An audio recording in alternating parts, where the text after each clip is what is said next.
წარმოიდგინეთ ძლევამოსილი იმპერიების გადაკვეთაზე არსებული, საერო ლიდერების მიერ მიტოვებული და ნგრევის პირას მისული ქვეყანა. ამჯერად მე-7 საუკუნის დასაწყისის კავკასიის ალბანეთს გულისხმობ.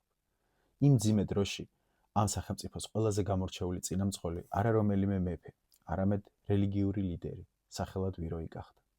ვინ იყო კათალიკოსი ვიროი და როგორ გახდა ის რეგიონის ერთ-ერთი ყველაზე გამორჩეული და გავლენიანი პოლიტიკური ლიდერი? ამას ამ ვიდეოში მოგიყვებით. ვიროის ცხოვრების გზა აჯანყების, იმპერიების დაპირისპირებისა და სხვა უამრავი კონფლიქტის ჭრილში დაიწყო.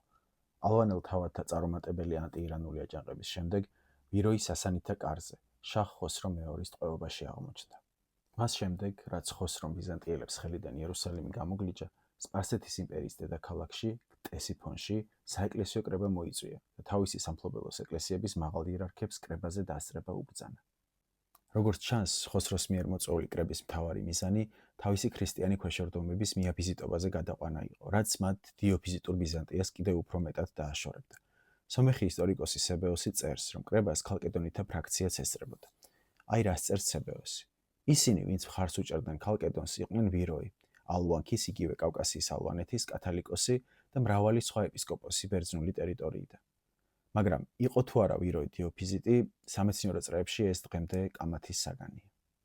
მიუხედავად იმისა, რომ ვიროიმ 25 წელი ტყვეობაში გაატარა, მისმა დიპლომატიურმა ნიჭმა გასაოცარი შედეგი გამოიღო. შაჰის ქრისტიანი დედოფლის, შირინის მფარველობით, ვიროიმ არამხოლოდ გადარჩენა შეძლო, არამედ შეინარჩუნა კიდეც ალბანური ეკლესიის მეთაურის, კათალიკოსის სტატუსი. ამ პერიოდში მას სრულყოფილად შეისწავლა სპარსული ენა და გამოცდილი სახელმწიფო მოღვაწე გახდა. სამშობლოში კი მხოლოდ ხოსროს სიკვდილის შემდეგ მოახერხა დაბრუნება. როდესაც ვიროი სამშობლოში დაბრუნდა, თურქულ ტომებთან სპარსეთის მესამე ომი მიმდინარეობდა. რეგიონში დასავლეთ თურქთა ძალების წინსვლასთან ერთად სპარსეთის მიერ ალბანეთში დანიშნული მარზაპანი, მმართველი, შიშმა მოიცვა და ის უკან მოუხედავად გაიქცა. ალბანეთი კი ფაქტობრივად საერო მმართველების გარეშე დარჩა და ვიროი მოვლენების ეპიცენტრში აღმოჩნდა. კავკასიის ალბანეთის შუა საუკუნეების მატიანე ვიროის წარმოაჩენს როგორც კეთილმწყემს, რომელმაც უარი თქვა სამწყსოს მიტოვებაზე. ალბანელ მთავრებთან გასაუბრების შემდეგ კათალიკოსი პირდაპირ ტრის ბანაკში გაემგზავრა. მოლაპარაკებების ნიჭსა და საჩუქრებზე დამყარებული დიპლომატიის წყალობით მან გოგთურქებთან ზავი დადო და უამრავი ტყვის გათავისუფლება მოახერხა. ამან განამტკიცა მისი, როგორც თავისი ხალხის ერთადერთი წინამძღოლის როლი. ვიროის ცხოვრების ბოლო გამოცდა ალბანეთში გავრცელებული გამანადგურებელი შავი ჭირი და აქედან გამოწვეული შიმშილობის პერიოდი აღმოჩნდა. ეს ისეთი ტიპის კრიზისი იყო, სადაც დიპლომატიურ უნარჩვევებს უკვე დიდად ვეღარ გამოიყენებდა.